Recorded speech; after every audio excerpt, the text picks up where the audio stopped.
All right, back on the record in the Simpson matter. Mr. Simpson is again present before the court with his counsel, Mr. Shapiro, Mr. Cochran, Mr. Bailey, Mr. Blazier, people represented by Mr. Goldberg and Mr. Darden. Good morning, counsel. Good morning. All right, what is our schedule look like? That's the thing we need to resolve. Your Honor, yesterday we were told that we were going to get Dr. Weir's report yesterday afternoon or earlier, I think was the way it was phrased. We have still not gotten the report. The draft that was provided to us a week or 2 weeks ago did not contain any numbers and was obviously not their final report. Mr. Neufeld talked to Dr. Weir this morning, who told Dr. Weir told Mr. Neufeld that the report was going to be faxed to us today, that the first section of it is 42 pages, and that there's going to be an addendum, and I'm not sure when we get the addendum. We agreed to the Thursday-Friday schedule, understanding that it was very tight for us to have this given to our experts and have them time to review it. We still want to try and maintain that, but we have to see this 42-page report, and we have to see what this addendum is. So what I would suggest is that I'll be able to advise you later on today whether we think we can still reasonably go forward on Thursday. But that's a real problem for us right now. All right, Mr. Harmon, good morning. Then I would just ask that you do everything you can to expedite the transfer of the report to the defense. I think Mr. Clark's talked to Mr. Neufeld since that conversation, but it's not a lot different than Mr. Blazier has told you, Your Honor. All right, please let me know, because if we're going to be down with the jury for one day, I need to make arrangements to have other activities for them and et cetera, et cetera. So I need to know as soon as possible. I'll let you know as soon as I get word. I'll let you know. All right. And today's agenda, council, we're going to have Mr. Posner, I believe it is, and then Mr. Sims again. Yes, Your Honor. Is that pretty much? And we're going to conclude today at 3 p.m. because of a commitment that the court has granted that one of the jurors has. All right, good morning, Mr. Cochran. Good morning. I'd like to address the Poser testimony, if the court pleases. Yes, sir. And in this regard, Mr. Goldberg was very cooperative to make sure before we left last night we had made sure we had all the reports regarding Mr. Sam. Is it Sam Poser? Regarding Mr. Sam Poser. And I would ask the court, this has been the nature of like a 402 hearing regarding Mr. Poser's testimony. If he's present, I'd ask for him to step out for a minute, if the court pleases. All right, Mr. Poser, why don't you step outside in the hallway, please?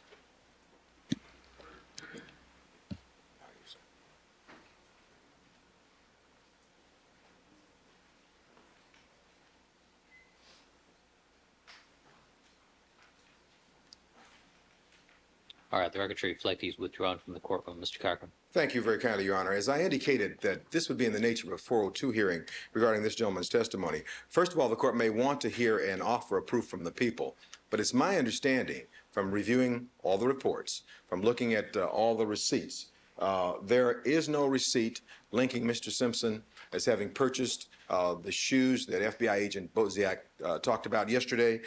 This man can only tell us that he waited on Mr. Simpson in very vague terms. In fact, there's one receipt for $38 for some slippers.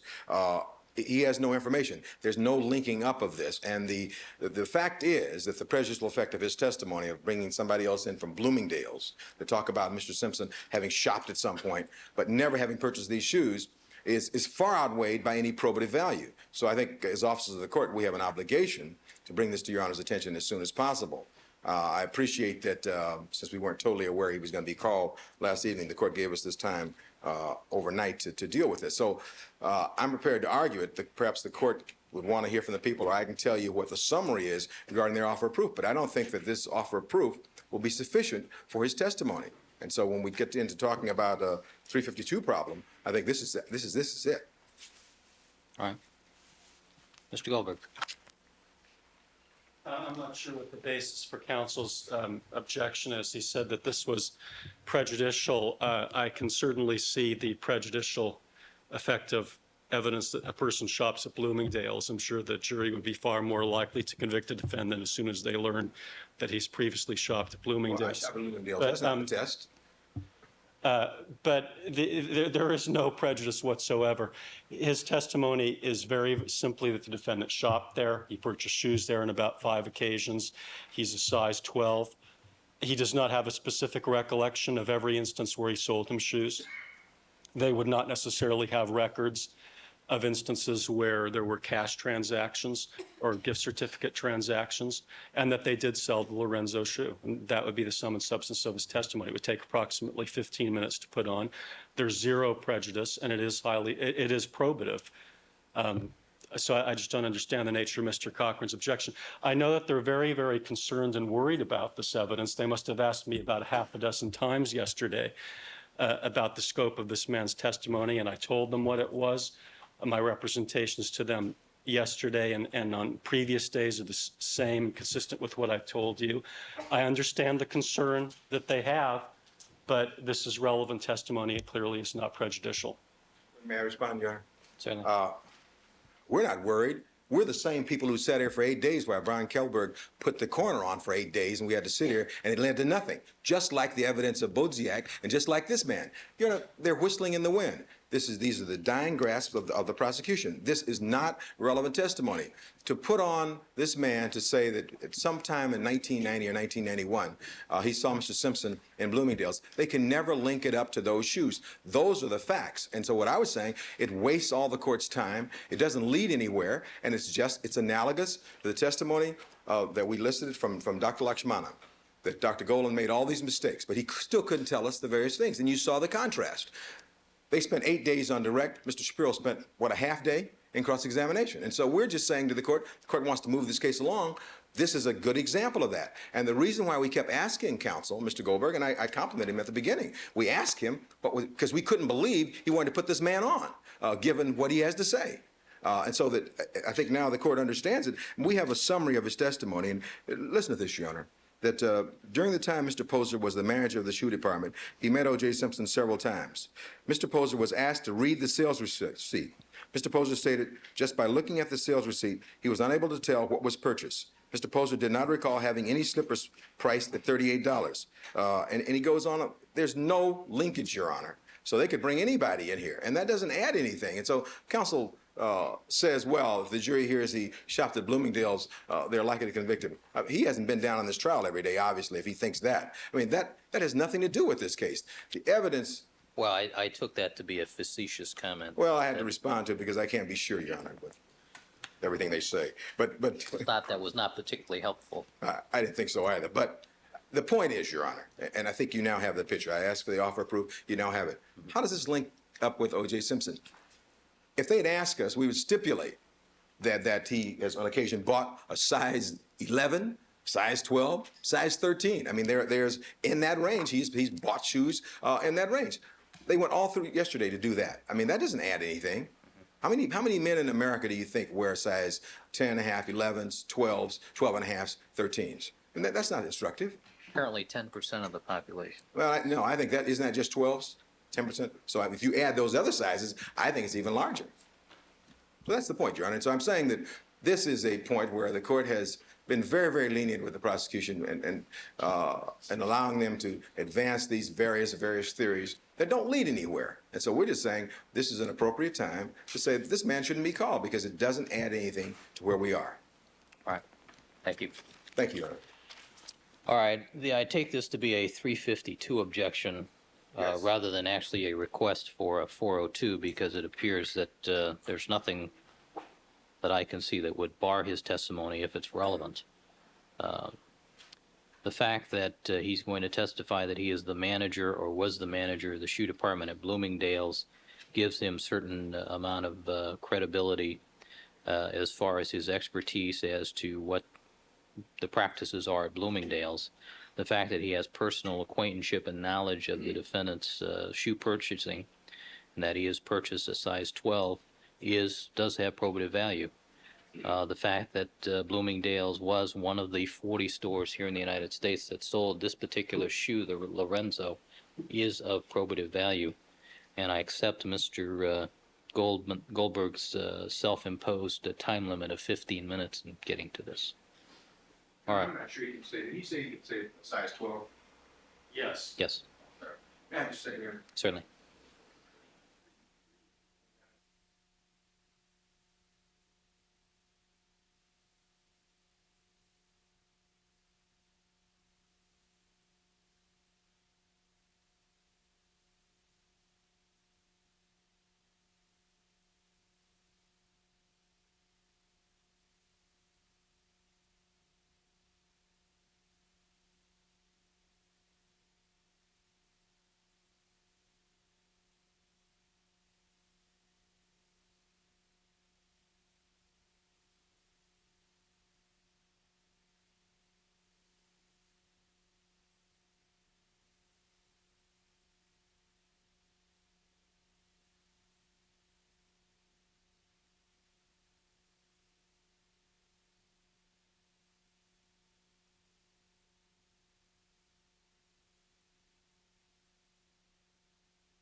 All right, Mr. Cochran, ready to proceed?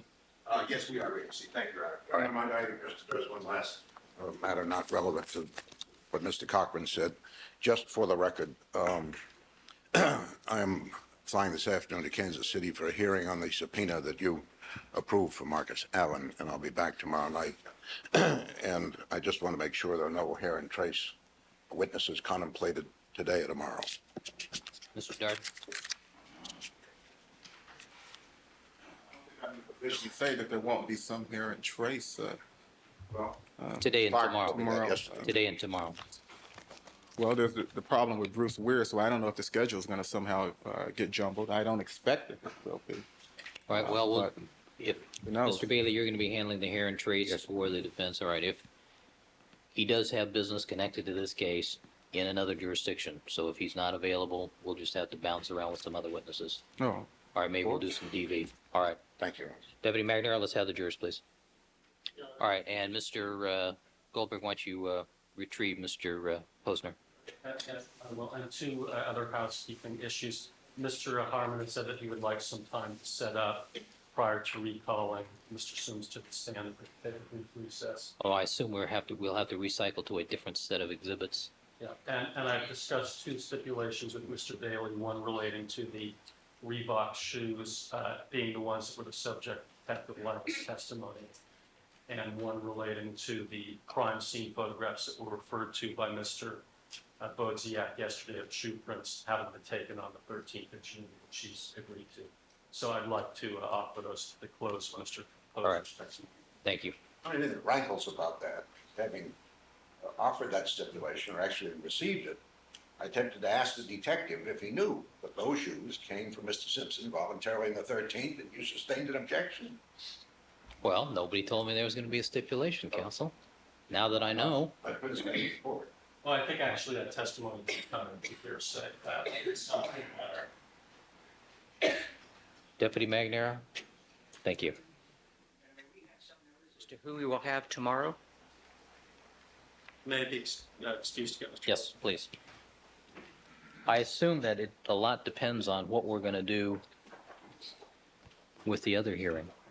Well, I'm concerned. No, I'm just as interested as you are as to what's coming next. Okay. I mean, I've been told that Agent Moritz is not going to be until next week. I just want to make sure that that hasn't changed. All right. That hasn't changed. Okay. All right.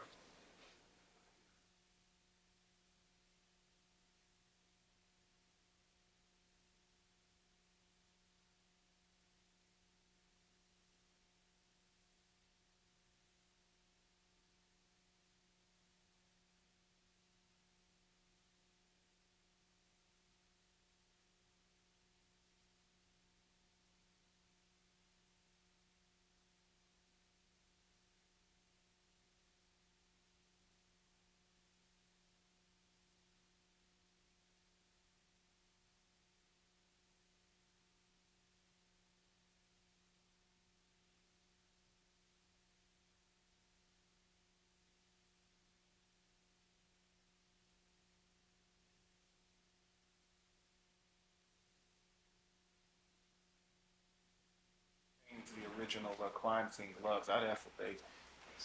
That it's going to be open. All right. On the regular stuff.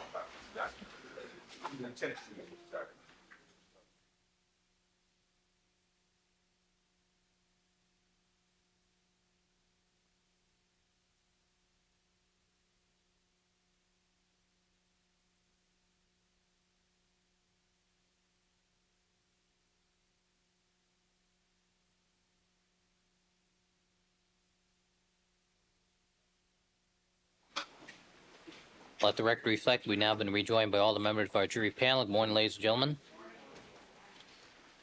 And Mr. Goldberg, you may call the people's next witness. Thank you. Call Sam Poser to the stand. All right, Mr. Poser, come forward, please. Mrs. Robertson. Sir, can you please raise your right hand? You do solemnly swear that the testimony you may give in the opportunity before this court should be the truth, the whole truth, and nothing but the truth, so help you God. I do. Please have a seat at the witness stand and state your first and last names for the record. My name is Samuel Mark Poser. You have it still. SAMUEL, Would you pull the microphone closer, please? SAMUEL, MARC, POSCR. Thank you. Good morning. Say, Good morning, Mr. Poser. Morning. What is your occupation, sir? An associate buyer for men's shoes, Bloomingdale's. And is that Bloomingdale's in New York? Yes. And how long have you been with Bloomingdale's? Almost 5 years. When did you start? August of 1990. And shortly after you started, let's say around the winter season in 1990, did you see a Mr. Orenthal Simpson come into the store in the New York Bloomingdale's? Yes. When you first saw him, did you recognize him Yes, I did. as being Mr. Simpson? Yes, I did. And do you see him in court today? Yes, I do. Can you point him out for us and tell us what he's wearing today? He's wearing a gray suit and a brown and black tie and a white shirt. Thank you. Now, sir, when you first saw Mr. Simpson, were you working in the shoe department? Yes, I was. And on that particular occasion and thereafter, did you sell shoes to the defendant? Yes, I did. And approximately how many occasions in total would you say you sold shoes to him? 4 or 5 times. Now, of the 4 or 5 times that you sold shoes, are there any occasions that you remember in terms of specifically what you sold? Only, not particularly to the shoe level, to the individual item. Okay. Is there any instance where you have some recollection of what you sold? Yes, there is. And can you tell us what that instance was? Yes, he was in Mr. this. Poser, could you pull the microphone closer, please? Certainly. At one time, he came in. He was about to do a broadcast for a Bills game in Buffalo, and he needed a boot to wear for the Bills game. And I remember selling that, assisting in the sale, selling it to him. Okay. And other than that, do you have any other specific recollections in terms of the types of shoes?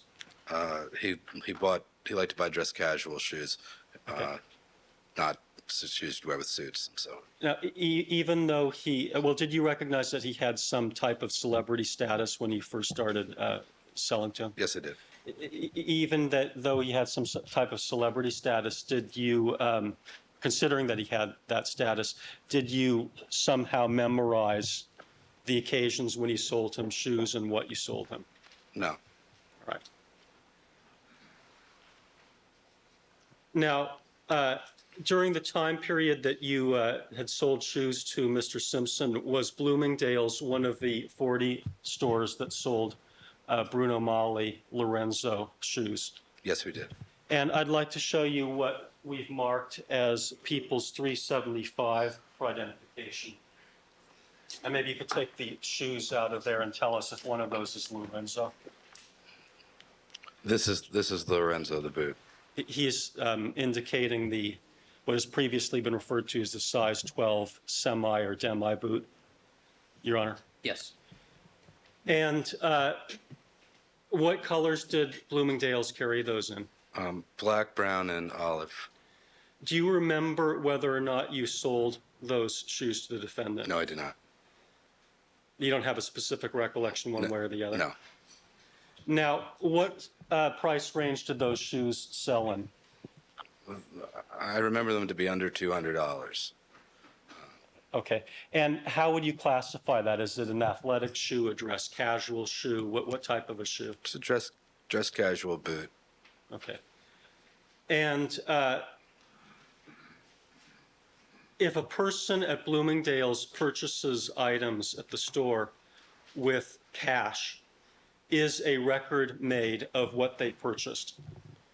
A record of the purchase is made, but not particular to the person who purchased it. Okay, so there would be no record of a particular individual purchasing a particular item. Correct. Now, if a person, does Bloomingdale's also have gift certificates? Yes, we do. And did they back in the time frame that you were waiting on Mr. Simpson? Yes, we did. And if a person makes a gift certificate purchase, is there a record of specifically what they purchased? No. What item they purchased? No. Okay. When you sold shoes to the defendant, did you ring up the sales? No, I did not. And when was the last time, if you can give us an estimate, that you would have sold shoes to the defendant?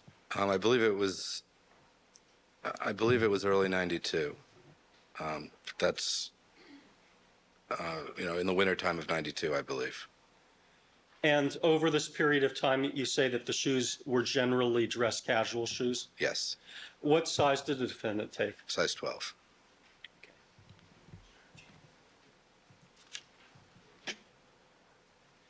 Thank you. I have nothing further. Mr. Bailey?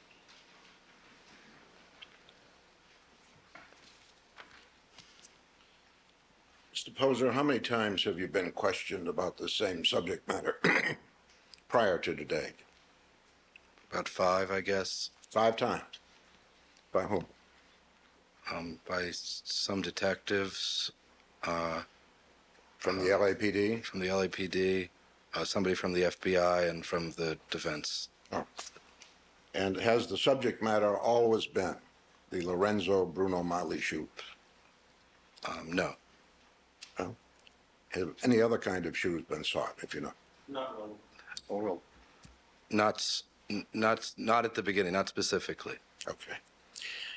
What kind of records does Bloomingdale's keep when customers who charge on credit cards purchase goods?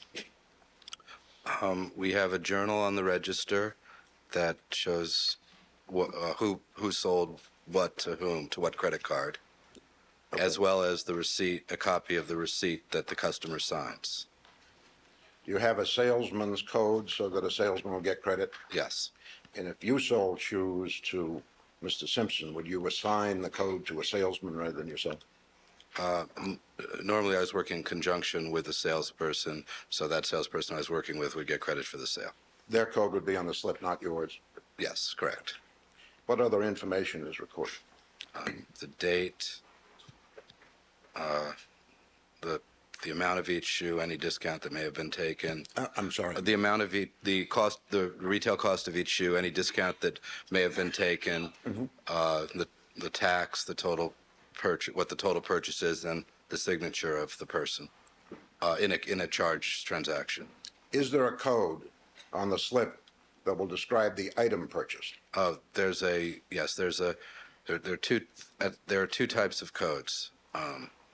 There's a UPC code, which is a UPC? Universal Products Code, Yes. which was used at that time sometimes, and there was a department, class, vendor, and mark style code that described what the merchandise was as well. Now, did you, in cooperation with the detectives, search the records of Bloomingdale's looking for any evidence of a sale such as you've been asked about? Personally, I did no searching. Have you seen any records that were retrieved as a Yes. result of that? Yes, Have you examined them? yes, And have you found various purchases of shoes, yes. none of which were Lorenzo Bruno Mali's, right? Honestly, I didn't know the numbers off the top of my head. I know you did. So I can't say to the specifics of that. Have you ever been questioned about a sales slip that showed the code for this particular shoe, or seen one? No, not that I know of. Oh, well. Okay. Over what period of time was this search made, do you know? I was called about 6 months ago. I got my first call about that. So from there to present, regarding this case. On one occasion, were you questioned about the sale of the boots to Mr. Simpson in connection with his duties in Buffalo?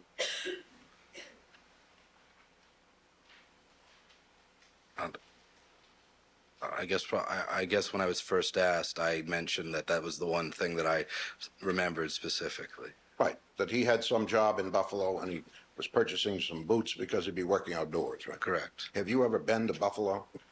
No, but In I know it's wintertime? cold. Excuse me? You- No, no, I have not.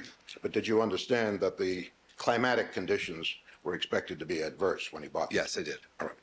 Were you shown a Lorenzo Bruno Mali black in cover by Detective Pietrantonio of the LAPD? Yes, I was. And did he ask you whether or not that was similar in type to what you had sold Mr. Simpson? Did he ask me that? Yes. Yes, he did. And did you not tell him that it was not? Sustain with phrase question.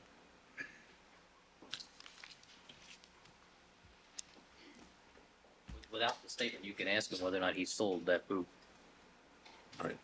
Did he ask you whether or not the boot that you had told him about was similar to the shoe he was showing you? Yes, he did. Okay. And did you tell him, no, it was not? I said I did not.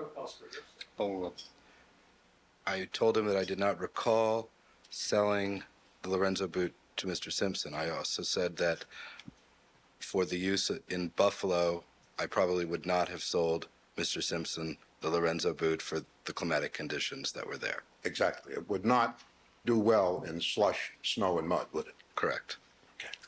Now, you mentioned the size of Mr. Simpson's shoe. Do you know if he always bought the same size or whether it varied from manufacturer to manufacturer? As far as I know, he bought the same. He bought the same size. I remembered it to be a 12. And on how many different occasions did you fit him with new shoes? About 4 or 5 as he came in. Okay. Wait a minute.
You may.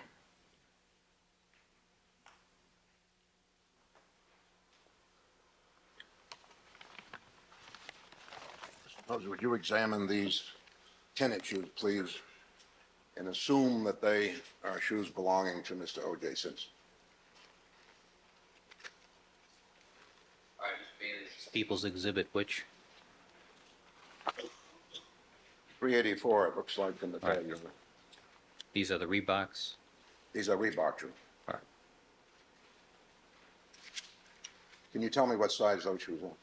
They're size 12 US. 12 and a half, perhaps. No, it's a size 12, size 12 USA. And European size? European size 46 and a half. You see anything about the width?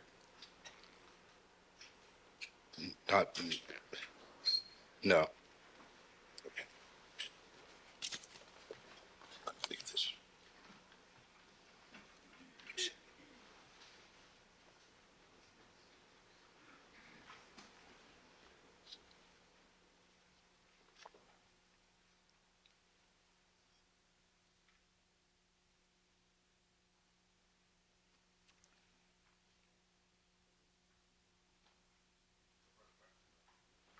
Mr. Goldberg? Sir, you were asked whether you were shown some documents from Bloomingdale's constituting records of shoe purchases. Yes. Do you recall that? How many were you shown,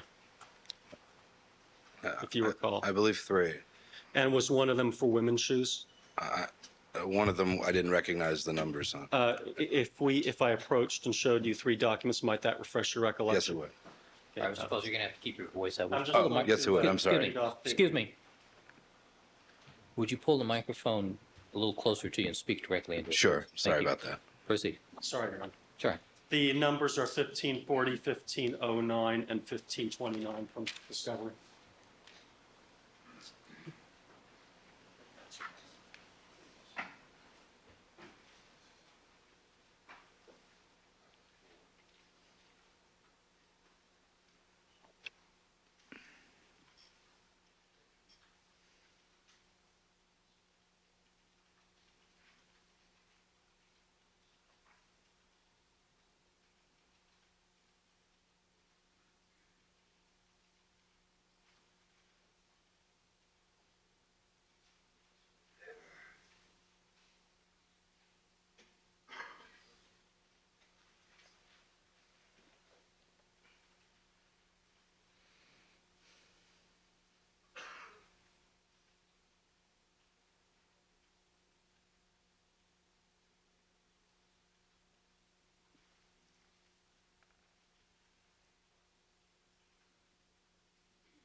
Sir, can you take a look at these and see whether these are the receipts that you saw?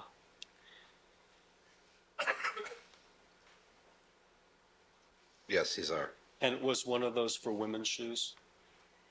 One of them is not for men's shoes. I assume this Okay. is the one. So if you sold shoes to the defendant on 4 or 5 occasions, would that seem to indicate that, at least insofar as the records you've seen, we do not have a record for each of those occasions? Correct. Now, if you had sold the defendant, if the defendant had wanted to purchase Bruno Magli shoes from you, the Lorenzo style, would have you sold him size 12 shoes? Yes. And he took size 12 in every shoe that you sold? As I recall, yes. Okay.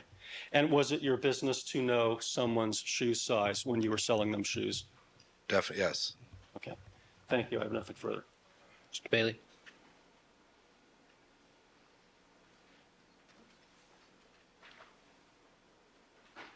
All right, Mr. Poser, thank you very much, sir. You are excused. Thank you.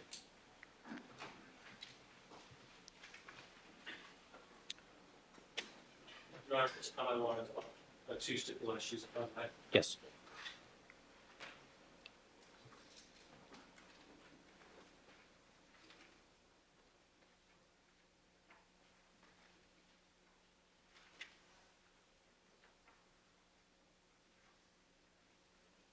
Counsel, will you stipulate that the Reebok tennis shoes that have been marked as People's 384 for identification are the same shoes that were the subject of Detective Lang's testimony that were received on June the 13th of last year?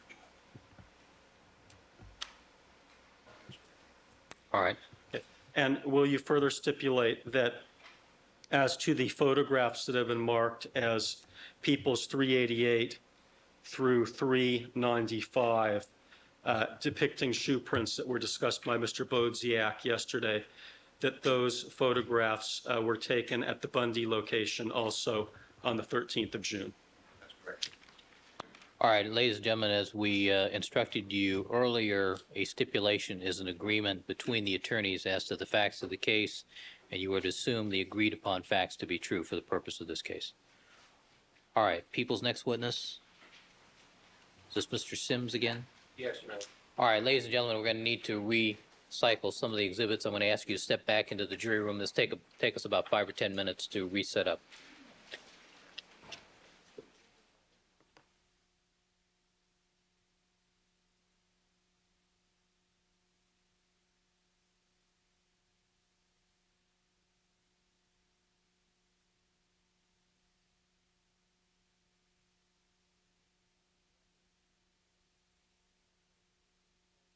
All right, back on the record in the Simpson matter. All parties are again present.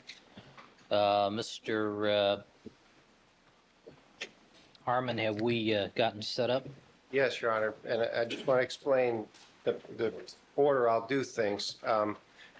We're going to go through some new Bronco results, some new SOC results, and some new Bundy results. Then we'll take all the boards down. I have 8 autorez. I'm going to show 3 of them on the Elmo and capture 3 of those. And then when we're done with that, I'll have all of them marked. Then we've got the big light box back in the hallway.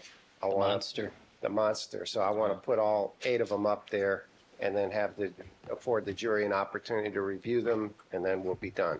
All right, let me ask Mr. Fairlow if you could to just pull this, the Bronco easel back because it blocks the view of juror number 7.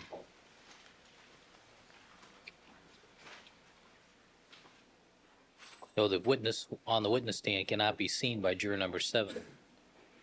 So once you take it down, let's bring the jurors in, then you can put it back up. To be frank, I don't understand why we need the monster. I'm more than willing to stipulate that the bands align. He can show them on the Elmo. I don't think that there's any reason to go through that again, particularly since that these are cumulative results on material that we've already been over. So I think that there reaches a point where there's more prejudice here than probative value in terms of the number of times that you can show the same material again and again to the jury in an effort to make it seem like it's more than it is. Mr. Harmon? It may be cumulative in terms of the overwhelming amount of DNA evidence that we've presented. The only accumulation that we've seen is that we had PCR results from 3 of these 4 stains. Now we have an additional PCR result on one of the stains there was no testing on, and now we have an 8-probe match showing Mr. Simpson's blood on the back gate and Mr. Simpson's blood on sock number A. The jury has not seen this before. That's not my point. My point is simply that it should be enough to show the autorad on the Elmo of material that we've already seen autorads on. I'm not objecting that they can put in more data on the same stains. All I'm saying, it seems to me plainly cumulative to show the same exhibit again and again and have this whole parade of people looking at the autorad again. It seems to me they can show it on the Elmo and put it in evidence. All right, let's see how it develops. I'd just like to point out, I'm only going to show 3 on the Elmo. I could show all 8, and then we'd take a lot longer than I think putting the big light box up. So All right, well, we'll probably spend more time arguing about it than looking at it. we already have, I think. I think so, too. All right, Mr. Harmon, you assure me you can present all of this in 1 hour, correct? Yes. All right, you got an hour. All right, Deputy McNair, let's have the jurors, please.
All right, let the record reflect that we've been rejoined by all the members of our jury panel. And Mr. Harmon is now representing the people as to this phase. Mr. Harmon, you may call or recall your next witness. Thank you, Your Honor. Morning, ladies and gentlemen. People call Mr. Sims, Gary Sims. My recollection is that Mr. Sims was excused subject to recall. Is that Yes, correct? Your Honor. All right, Mr. Sims, would you resume the witness stand? Excuse They're me. going to be using that. May I walk over? Yes, you may. All right, good morning, Mr. Sims. Good morning, Your Honor. Mr. Sims, sir, you were reminded that you were still under oath. And Mr. Harmon, you may commence with your Thank you, Your Honor. reopened direct examination as to this witness. Thank you, Your Honor. Mr. Sims, we have a few additional results that were not available the last time you testified. Yes. Okay, and just to categorize those results, there are 2 results from the Bronco Yes. and 1 result from one of the socks Yes. and 1 result from the rear gate at Bundy, 117. Yes. Okay. Let's just go in numerical order, starting with the Bronco.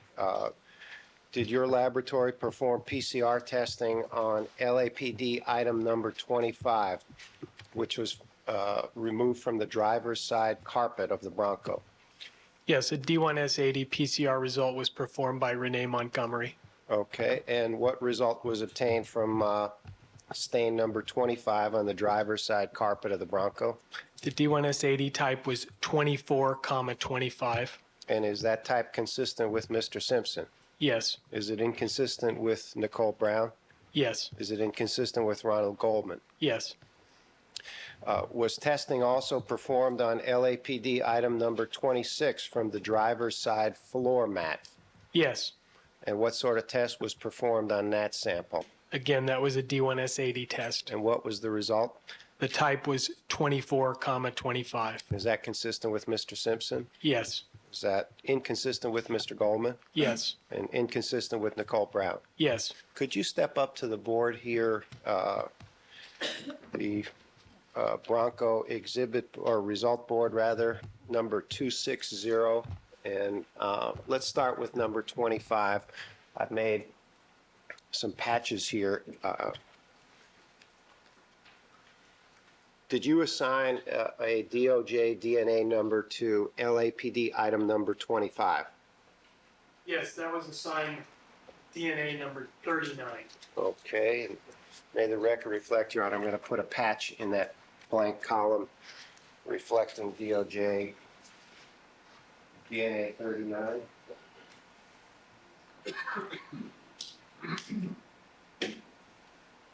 And now there's previously been testimony from Colin Yamaguchi that he performed DQ alpha testing and produced the result 1.1, 1.2. Okay, That's my understanding. is that type consistent with Mr. Simpson's type as well? Yes, it is. Okay, and may the record reflect, I have another patch that reflects both the DQ alpha and D1S80 results. Yes. Thank you, Your Honor. What I'd like you to do, Mr. Simpson, you've got that black marker.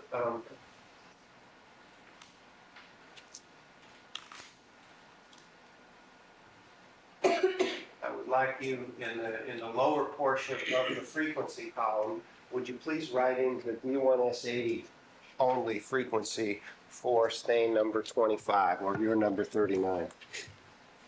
The lower portion of the Yes, just the lower. Could you put D1S80 and then what the frequency range would be for the type 2425?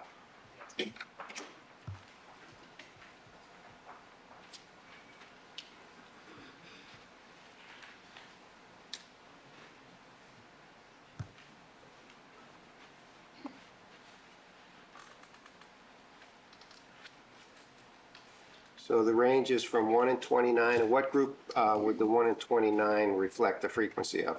That's the Caucasian data. And then what's the 1 in 48 reflect? That's the African American data. And is there another group in between there, somewhere in the frequency range? Yes, between those would be the Hispanic data. Okay, what's the frequency in the Hispanic population? 36. Okay, and Your Honor, we've attached a patch. Could we move that down, Mr. Fairtlow, that reflects LAPD 26? May the record reflect, we've just taped it on to the top of People's Exhibit number 260. Yes. Mr. Sims, and that's your DOJ DNA number 40, LAPD item 26 from the floor mat driver side? Yes. And the patch reflects the D1S80 type 2425? Yes. Could you write in the frequency for the D1S80 type for the result that you've obtained, which is consistent with Mr. Simpson? Okay.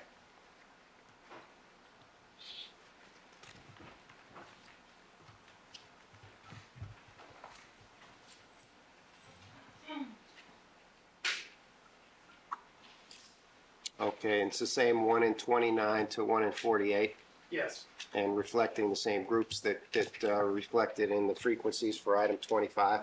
Yes. Okay, could we move on to the SOC photo board and SOC result board? The SOC result board is Exhibit 262, and the SOC photo board is 262A.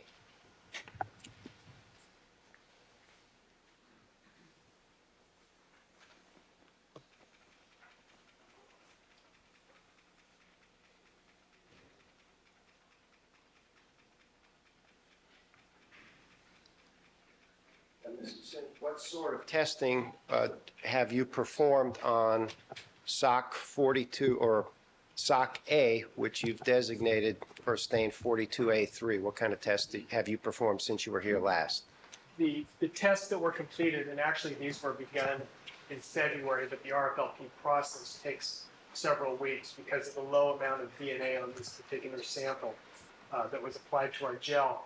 And we tested it for the restriction fragment length polymorphism results as distinguished from the PCR tests that you talked about, such as the PCR tests, again, are the DQ alpha and D1SAD. These are the RFLP tests now that we performed.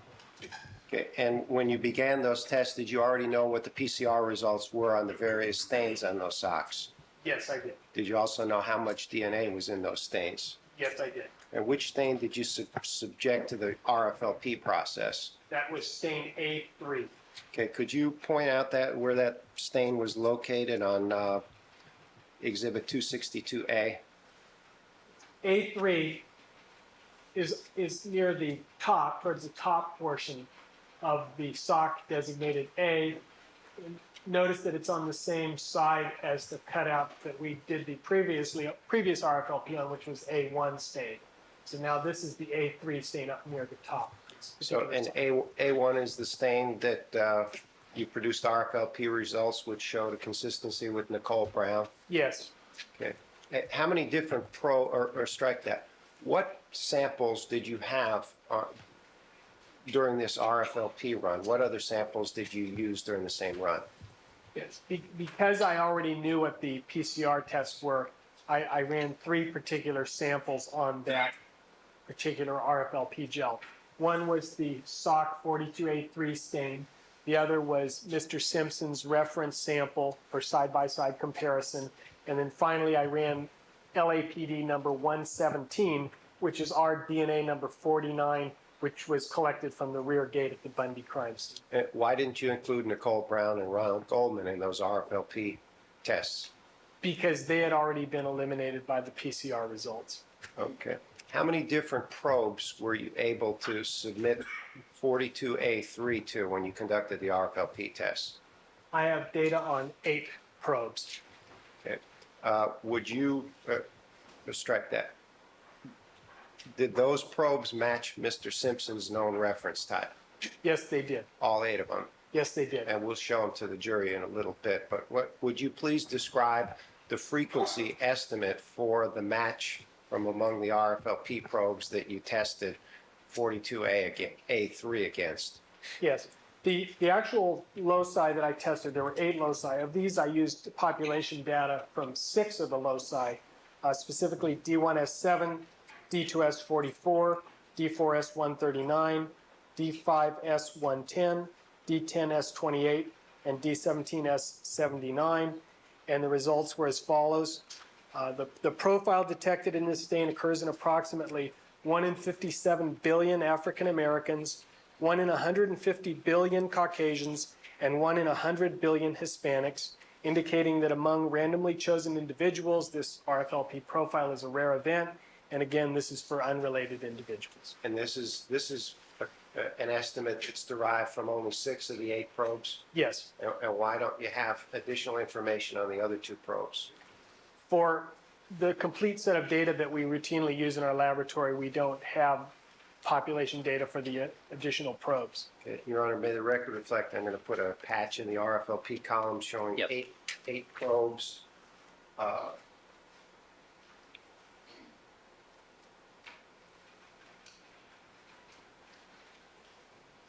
Now, Mr. Sims, you have previously testified about a frequency estimate derived from the DQ alpha and D1S80 data. Is that still a valid estimate, at least as far as those tests are concerned? Yes. What I'd like to do is put a blank magnetic cover over the PCR frequency data for 42A3. And if you will, Mr. Sims, as you have in the other stains, would you please describe the more common to the least common and write them in on Exhibit 262? Okay. For the RFLP data,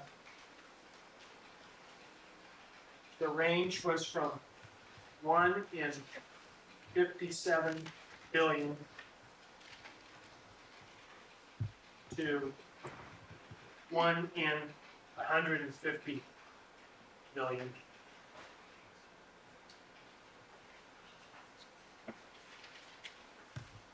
Okay. Let's move on to the Bundy rear gate stain. That was run in the same set of RFLP tests that 42A3 was done in. Is that correct? That's correct. It was on the same gel.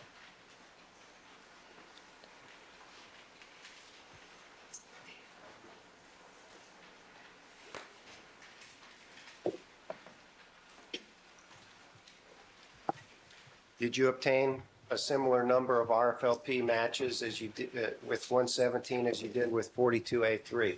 Yes. 8 probes? Yes. Your Honor, may the record reflect I've got an 8 probe patch that I'm going to place in the RFLP column for on Exhibit 259 Yes, thank for you. 117. I've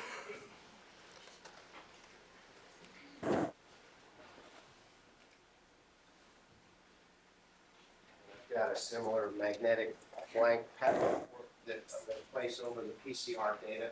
And you previously provided BQ alpha and B1S80 frequency information for the PCR testing that you did on 117. Is that correct? Yes. And that data is still valid as it relates to the tests that the PCR tests that you performed. Is that correct? That's good. And what frequency estimate did you produce for the 8 probe match on 117 to Mr. Simpson's known reference sample? These results are the same as what we obtained from the SOC, namely 1 in 57 billion African Americans, 1 in 150 billion Caucasians, and 1 in 100 billion Hispanics, again using the 6 loci. Yeah, could you write the frequency estimate in on that blank magnetic patch that's on Exhibit 259? Okay.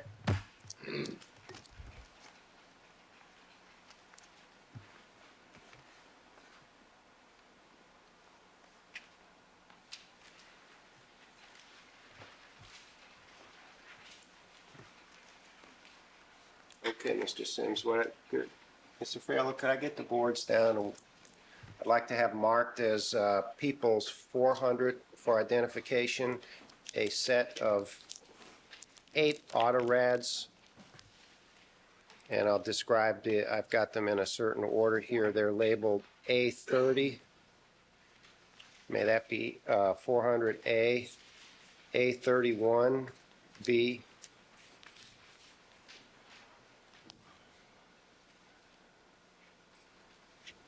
A32C, A36D, A29E, A33F, A34G, and A35H.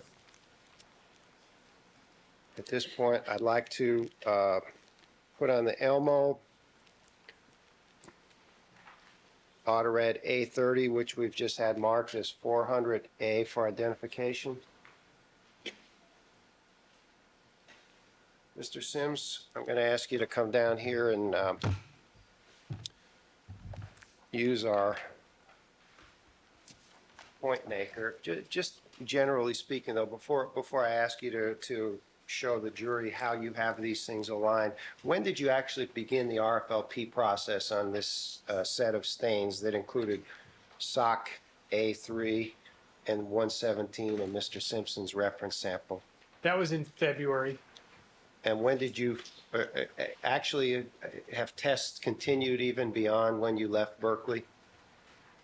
Yes, we at this point have the 8 probes. We have one additional that has not been sized, but it came off just recently over the weekend, and there's another one ongoing now.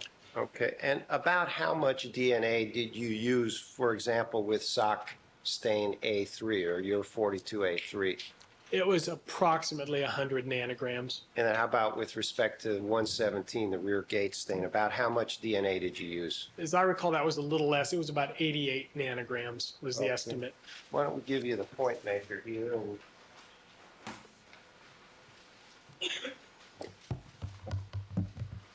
if you would, just help us get oriented on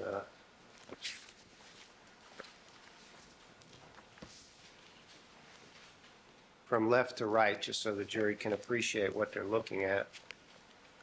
Okay. The, do I need to? Yeah.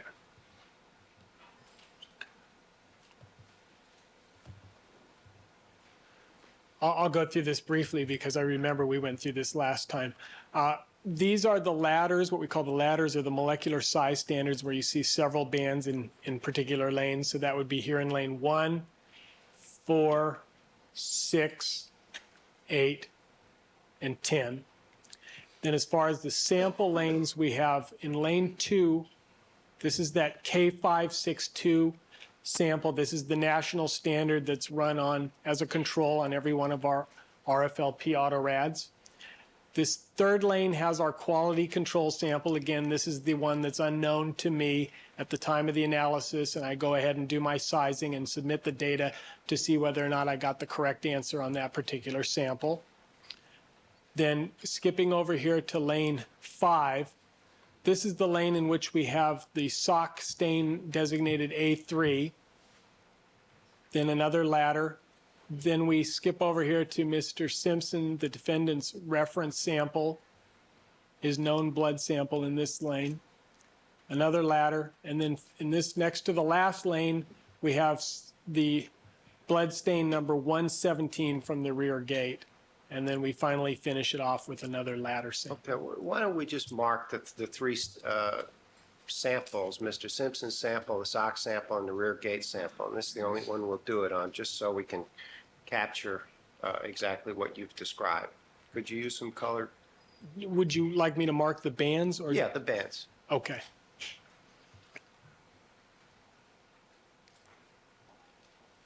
Okay, you're marking the sock with some pink. Yes, the sock is marked with pink. Very much. The defendant's reference sample bands I will mark with the green.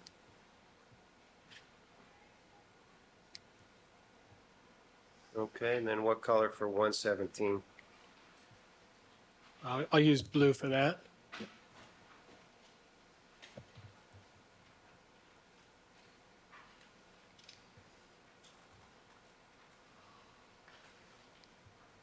Okay, can we capture that? May that be 400A1, Your Honor? 481. Okay, and why don't we,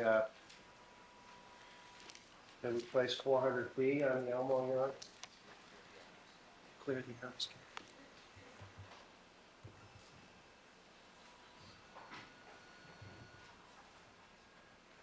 Okay, Mr. Sims, I'm just going to ask you to point out where the bands, do you want me to hold that for you? Sure. Just show the jury where the bands are that match among the three samples, Mr. Simpson's sample, the rear gate 117, and sock A3. I'm not going to ask you to mark them and capture them. Just to point them Just out. to point them out. Okay. On the sock A3, there's a band here, band here. On the defendant's reference sample, again, a band up here, a band here. And on number 117, again, a high molecular weight band there, and then the lower molecular weight band is down here. Okay, and I'd like to place 400C on the Elmo.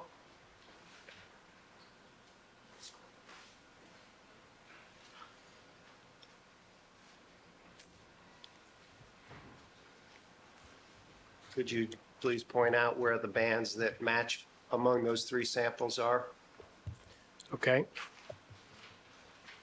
For the sock A3, the high molecular weight band is here, then a lower band is in this position. For the defendant's reference sample, again, a band up here, and then a lower band again in that position. And then for number 117, the rear gate, the high molecular weight band is here, and the lower band is in that position again. Your Honor, at this point, I'd like to bring in the light box and put all 8 autorads up there as well as 400A1, if that's okay. Proceed. Thank you. Be careful if you recollect the box blew out our electricity the last time.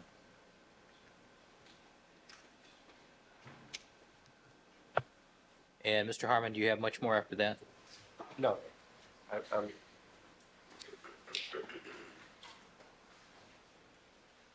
couple questions and I'm done. All right.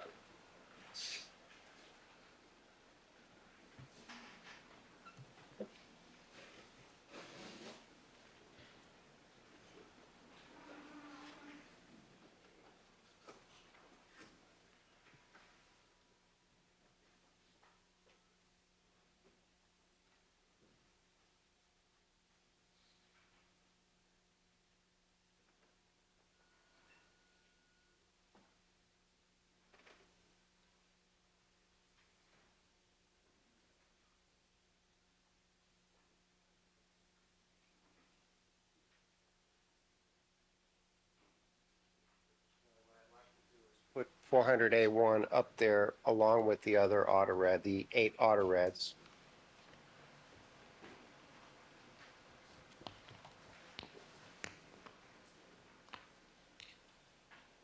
Sims, would you, the order I've got, please place the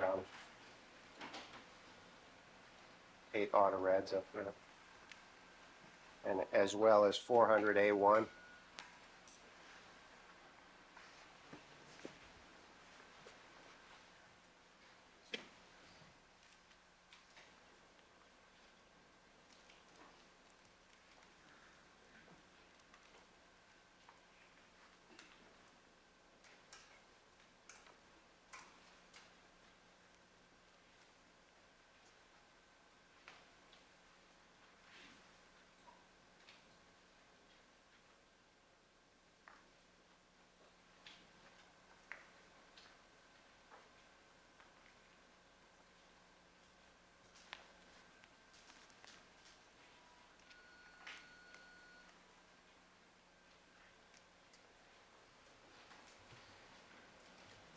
Okay, Your Honor, they're all in place now. All right. Do you want to present these to the jury? Yes, I'd like to give As the jury a previously. chance. All right, let's start with juror number 7 today.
Like that all the jurors have had the opportunity and have taken the opportunity to review the 8 auto rads People's 400. Just a couple more questions. Mr. Sims, now, why did you only do RFLP on Excuse me, 117? Mr. Harmon, you want to step on the other side of the monster there? Sure. And can we turn the light off, please? Mr. Sims, you actually had 3 stains from the rear gate that you did testing on 115, 116, 117, is that right? That's correct. And why did you only do RFLP on 117 from among those 3 stains? From among those 3 stains, the yields were lower on 115 and 116 such that it might be difficult to get any RFLP at all out of those 2. Okay. Just a couple other questions. On some of these, just to go back, because it's been a long time since the jury heard the description of the RFLP process, and some of these autorads, there's something that looks like the San Andreas Fault that goes across it. Yes, there is. What is that? There was a tear in part of that membrane on the side extending into the middle, around the middle of the actual membrane that occurred during the batch probing process. And the membrane is this fabric, It's a nylon, yes. It's a and nylon. it actually tore when somebody was pulling it off the film? No, it actually tore during the manipulation process, the handling process, when it goes in and out of liquids or is opened up because it's contained in a plastic wrap. And what effect does that have on the testimony you just presented here? It has no effect. What did you do then? Well, thanks to the skill of our batch probing team, they were able to it's not torn in half, so they were able to bring the 2 edges right up against each other so that you could still go through the whole probing process. I mean, theoretically, you could cut this thing in pieces and still size it. It just makes life more difficult. When in the sequence of probings was it that the membrane tore? It was after the first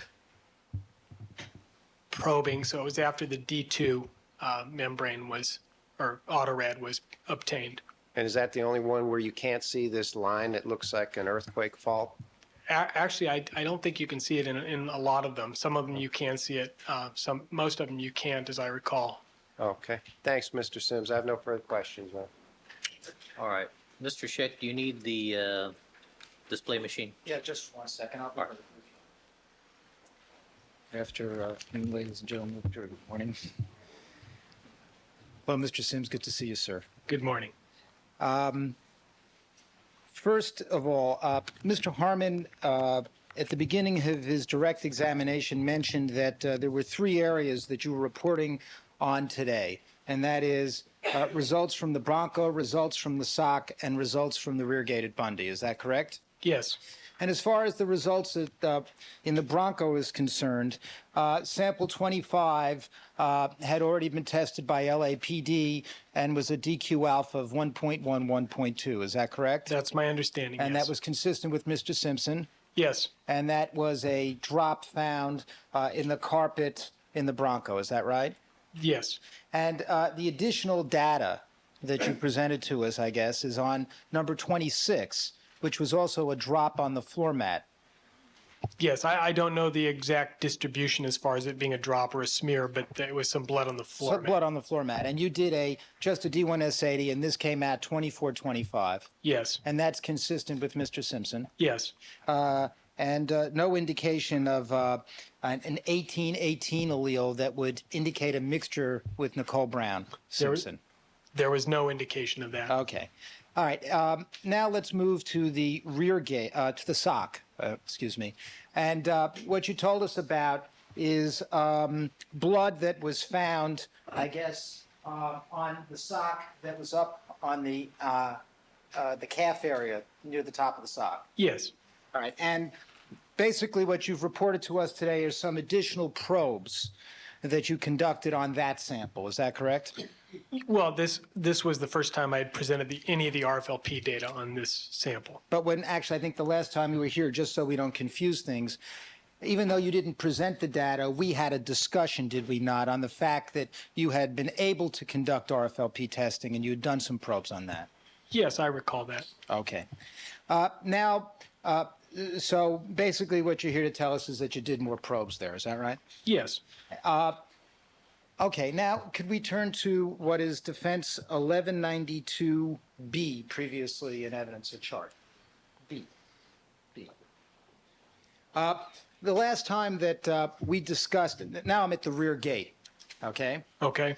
And the last time that we discussed, last time you were here, we had a discussion of the amount of DNA and the nature of the DNA on the rear gate. You recall that? Yes.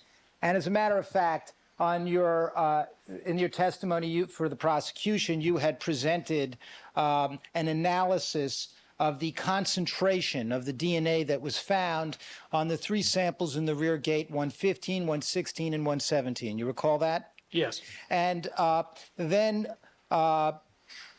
we went over a comparison of the swatch DNA samples at 115, 116, and 117 based on your data. You recall that? Yes. And the basis of this comparison was to take what are known as nanograms, which is sometimes shortened as NG, is that correct? Yes. And compare it to the milligrams, and that's a measure of weight. Yes, it was the nanograms of the DNA recovered to the milligrams of the swatch material that was sampled. Right, and this was part of what you were doing to try to give us an assessment of concentration. Is that correct?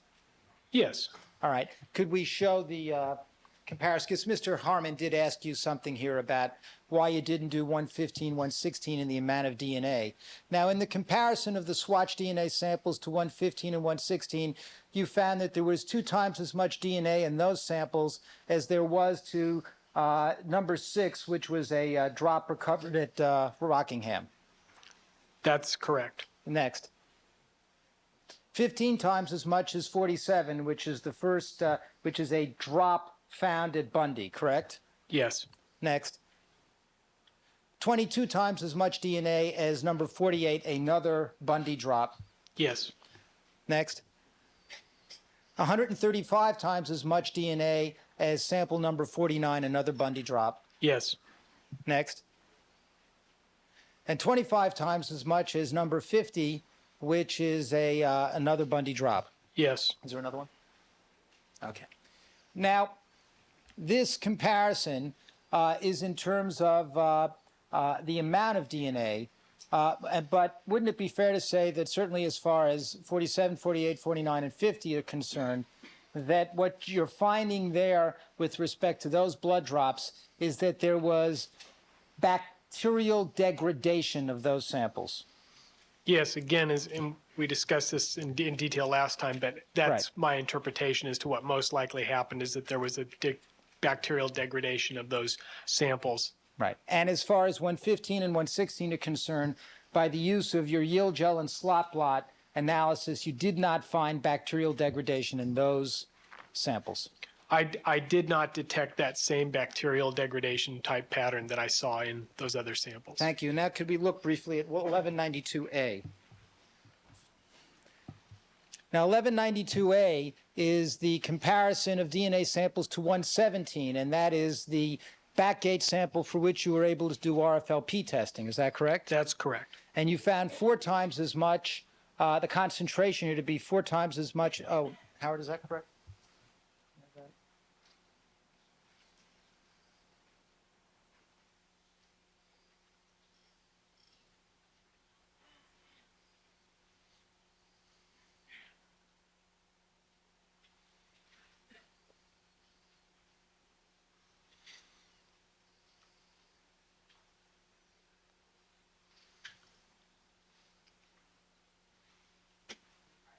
We found in terms of concentration 4 times as much as number 6, a Rockingham drop. Yes. 27 times as much as 47. Yes. 45 times as much as 48. Yes. Can we have the next one? 270 times as much as 49. Yes. Next. 51 times as much as 50. Yes. Is there another one? And 11 times as much as number 52. Yes. Okay.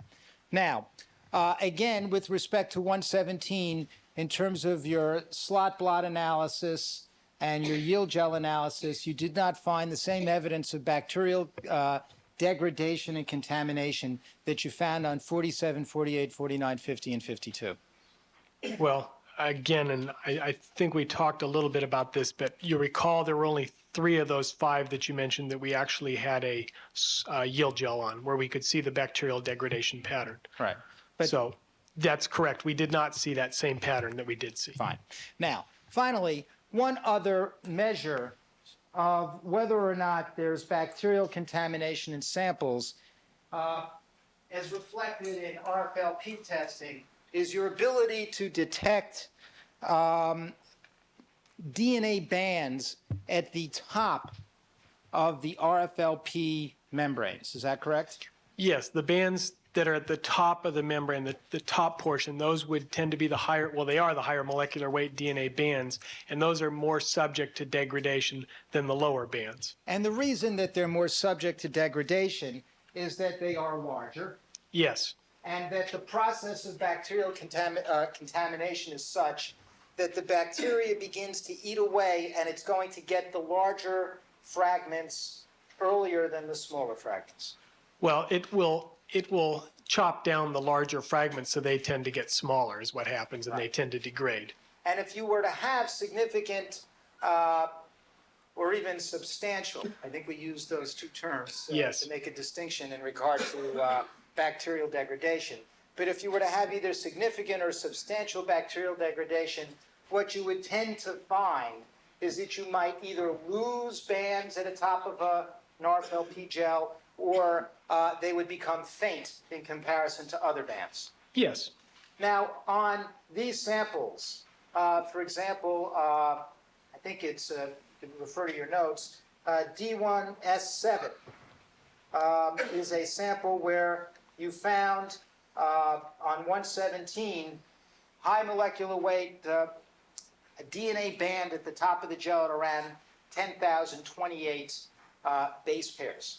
yeah, so for the rear gate, 117, it's about 10342, so 10,342 base pairs. All right, and literally that means that there's 10 of those,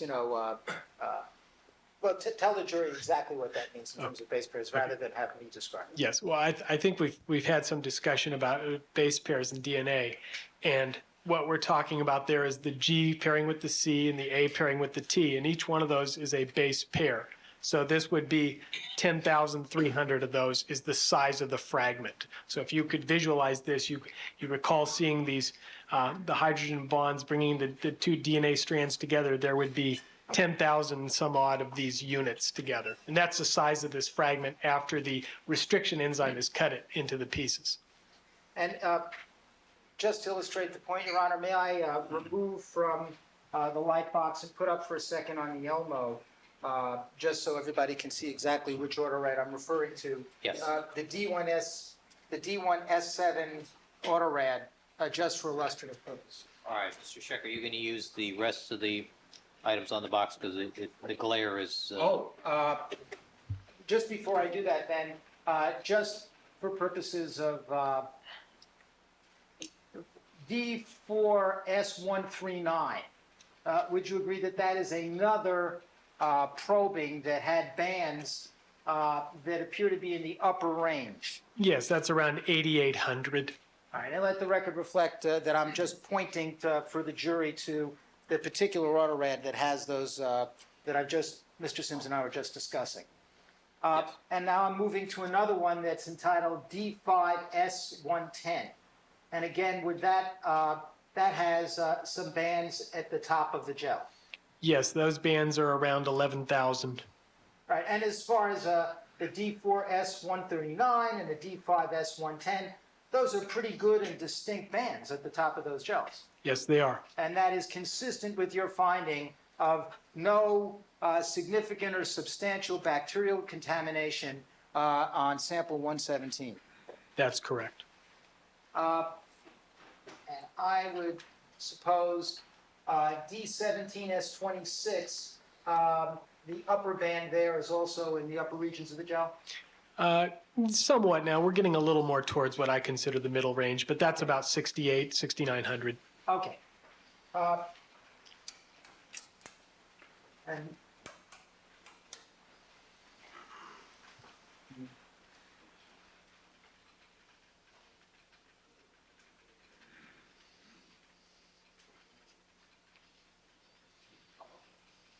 All right, and could you just, if you do me a favor and come down here and just circle the high molecular weight band on 117.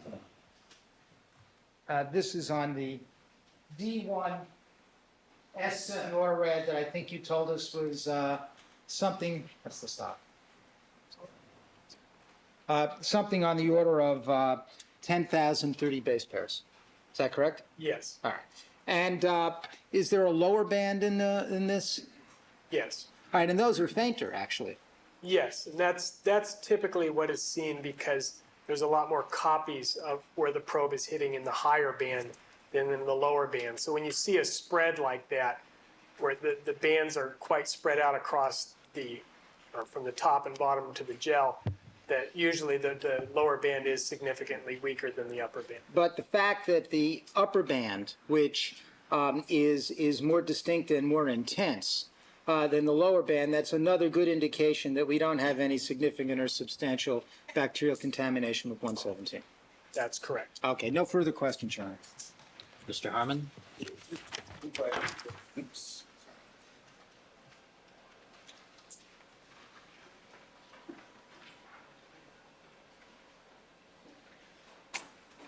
Mr. Sims, take on that last question. Mr. Harmon, you need to do your questioning on the other side of the monster there. Were there signs of degradation on any of those rear gate stains?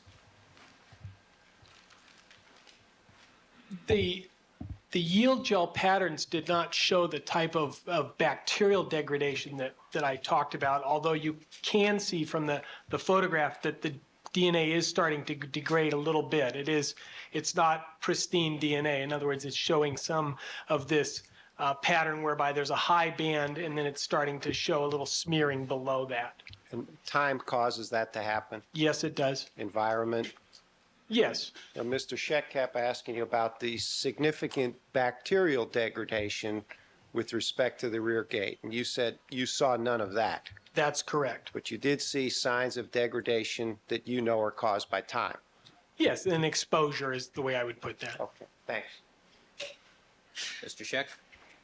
That last question that Mr. Harmon asked you about seeing some smearing or smudging, you can't tell us anything, can you, about how much time would cause that kind of slight smearing, can you? No, in other words, you typically see that little bit of degradation. It's not unusual to encounter that. Even on something that's been there for a day. That's possible, yes. And in addition, in respect to those questions that Mr. Harmon asked you, the difference between sample 50, for example, which is found on the ground at Bundy within feet of the rear gate. Sample 50 had significant bacterial degradation, did it not? Well, again, let me check that real quick because I want to make sure that that's one of the samples that we did run the yield gel on. If you give me one moment, I'll check Sure. that.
On DNA 8, which is LAPD number 50, on that particular sample, now we didn't see anything on the yield gel.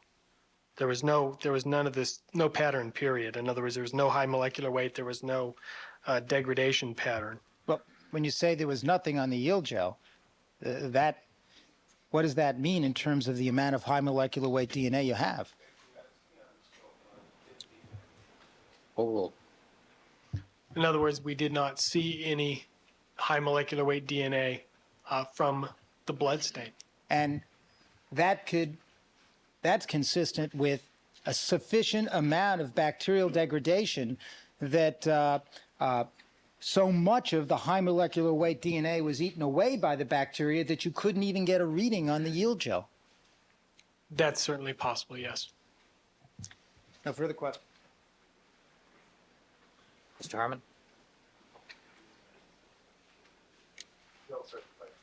All right, thank you very much, Mr. Sims. Good to see you again. Thank you, Your Honor. Good to see you again. All right. Almost as nice as mine. All right. All right, Mr. Harmon, can we get the monster out of here? Mr. Wooden, would you assist him on that, please?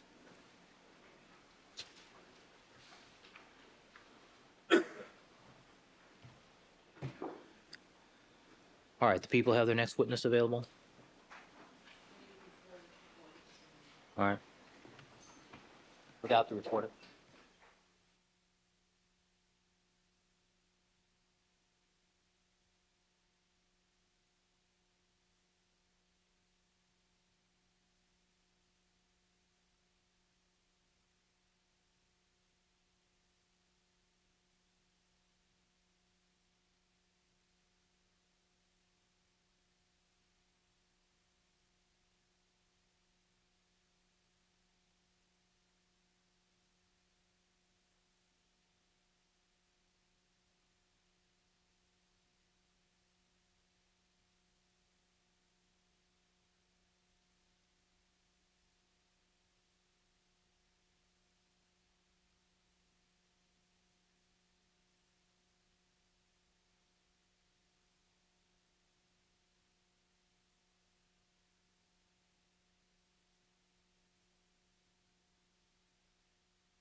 All right, ladies and gentlemen, I have some scheduling matters I need to talk to the lawyers about. I'm going to give you a longer lunch hour than normal today up in the big lounge, rather than keep you down here.